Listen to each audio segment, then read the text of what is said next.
Welcome back to Your Brain is Dirt. If you have not watched part 1 of the series, go back and watch it. It's only a few minutes long, and then we can get into part 2, which is where we are now. So we already covered the concept of how the brain works, and that if you feed it positivity, it's going to return positivity or flowers. And if you feed it poison, it's going to return poison, because the brain doesn't care what you put into it. Just like the dirt doesn't care what you put into it. So let's continue on that. And a very interesting question that I recently got was, are the two seeds, poison and flowers, are they going to grow equally regardless? And the answer is no. It depends on how much attention you give to the seeds. Seeds require a few things to grow: sunlight, water, and attention, like talking to it or encouraging. If you don't give any attention, if you don't water it or give it sunshine, the seeds definitely are not going to grow. The other thing that can affect how your thoughts perpetuate is how many of those thoughts you have.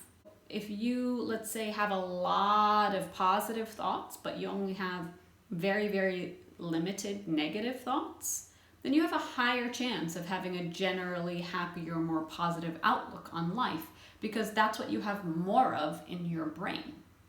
Same thing for the flowers. If there's a lot more flowers, seeds, you're going to have a lot more flowers growing in your garden versus, poison plants. It depends on how many seeds you allow into the dirt. So what I want to talk about today is how to grow more flowers than poison. If you're watching this video, it's because you actually want to do something better. You want to know how to think more positively, or maybe get rid of some of the negative thoughts that are just constantly nagging you, or they always seem to be there, right? There's very simple ways to do this, but it takes repetition, okay? So the first thing that you need to start doing, you need to start limiting who you let access your mental factory. Let's call it your mental factory. You cannot allow anybody to dump anything they want into your mental factory. When we're little, we don't really understand this concept. But if you really grasp the idea, you will start being very selective about who you interact with. And let's say you have to interact with certain people that you know they're negative, they're very toxic people. Maybe they're family or friends or business associates. You have to see them at certain times for whatever reason. You can do two things to avoid their toxic words affecting you. The first thing you can do is limit your time with them. So if you have to see them, but see them for a very short time. Do whatever you need to do to get out of that conversation with them. Okay, make it as short as possible.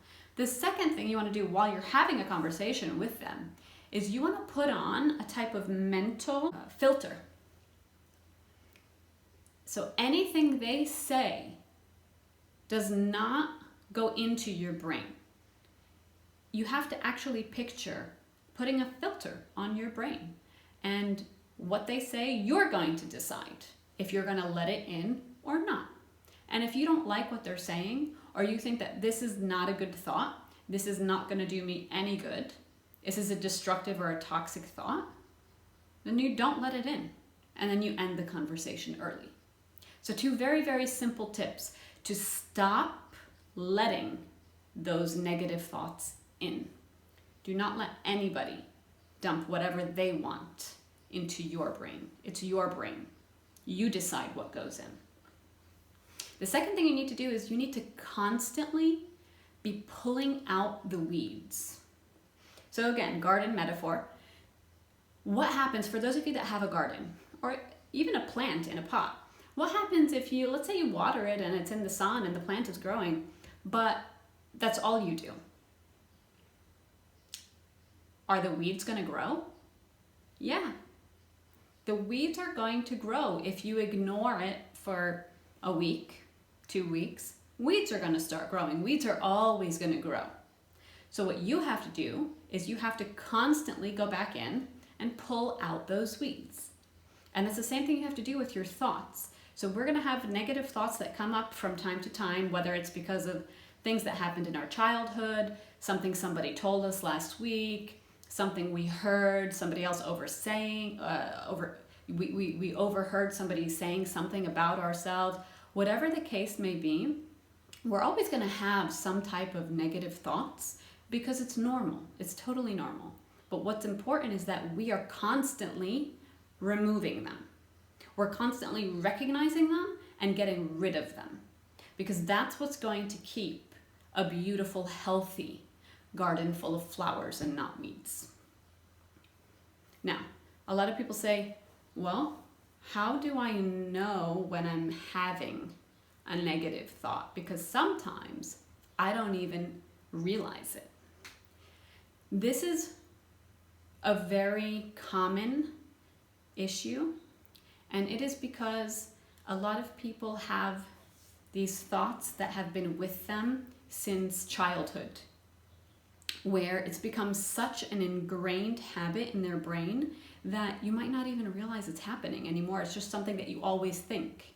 So, for example, you could say, you could spill, coffee on your desk, and you could say to yourself, oh, I'm so stupid. Why do I always do that? But maybe that's how, growing up you heard people say that, and then that's just kind of something that stuck with you, and maybe you don't even say it out loud. It's just something you say to yourself. Oh, I'm so stupid. Why did I do that? But that little comment is actually destructive. I'm so stupid. You're telling yourself that you're stupid, and you don't even realize you're doing it because it's such like a natural reaction to something that it's no big deal. Spilled coffee. So what? Clean it up. Keep going. So how do you recognize when it's happening? You have to pay attention to other things. The first thing you can pay attention to is the way that you feel, because negative thoughts have a physical impact on us, and obviously it's not a good impact. So when you start to feel physically not well, let's say you just woke up in the morning and you're exhausted, and you got the normal amount of sleep for you, and you still wake up exhausted or depressed, or you just don't feel great. Why? If you're not sick, think about what's happening in your brain. Stop and try to identify what's going on in your brain, and identify that thought and pull out the weed. Okay, so pay attention to what's happening from a physical point of view. Think about when you feel depressed, or when you feel low, or when you're feeling like, there's no reason for me to do this. It's not going to work. Why am I even going to try to do this? So let's say you said you're going to do something today. Now it's time to do that thing. You're going to kickstart a new business. You're going to make some calls to a new client. You're going to try something new. It's time to do it, and you're like talking yourself out of it. Think about what's happening in your brain. What are you telling yourself to get you out of that? And catch those thoughts, and then you need to pull them out. You need to pull out the weeds. All right, so people say, all right, Mona, sounds easy enough, but how do I pull out those weeds? Great question. The first thing you need to do, so after you recognize, okay, I don't feel great, or I'm getting a little depressed or unmotivated. Okay, wait, I'm thinking this. All right, I need to get rid of this thought. The first thing you need to do is you need to understand that it's okay. Because a lot of people, what happens is they do this thing where it's called the feedback loop of hell. It's actually called the feedback loop of hell. And it goes like this. I spill my coffee. Oh my God, I'm so stupid. Why did I do that? Oh no, I'm telling myself I'm stupid again. Here we go. Why do I keep doing that to myself? Oh, I'm so mean to myself. Oh no, now I'm thinking it again. Oh my God, this is never gonna end. It's just this never-ending cycle of negativity. So it's your original thought, and then it's another negative thought about that thought. It's another negative thought about that. It's just huge chunk of negative thoughts. That's a feedback loop from hell. So instead of doing that, because a lot of people do that, what you want to do next time you have the initial thought, I'm so stupid, or I can't do this.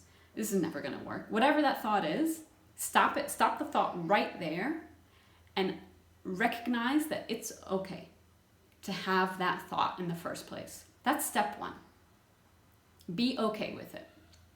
Okay? I'm having this thought. It's not good for me, but I'm human. All right. That's step one. Step two, you want to get rid of the thought, and a really easy way to do it is visualization techniques. I'm going to give you a couple that I use. There's a ton that you can use. Just Google visualization techniques. I'm just going to give you a couple really simple ones. You can actually picture that thought being captured in a bubble. And that bubble is then floating away. You want to be in a comfortable place, quiet, nobody around you, peaceful.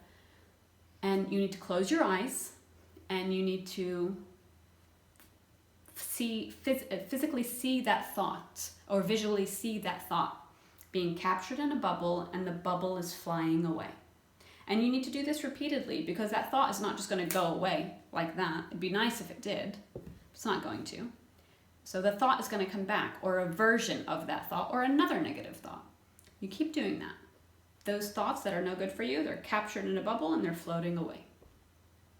Another visualization technique, you imagine that you are at a waterfall and there are leaves falling down from the trees. It's autumn, and your negative thoughts are getting captured on those leaves, or those leaves are your negative thoughts.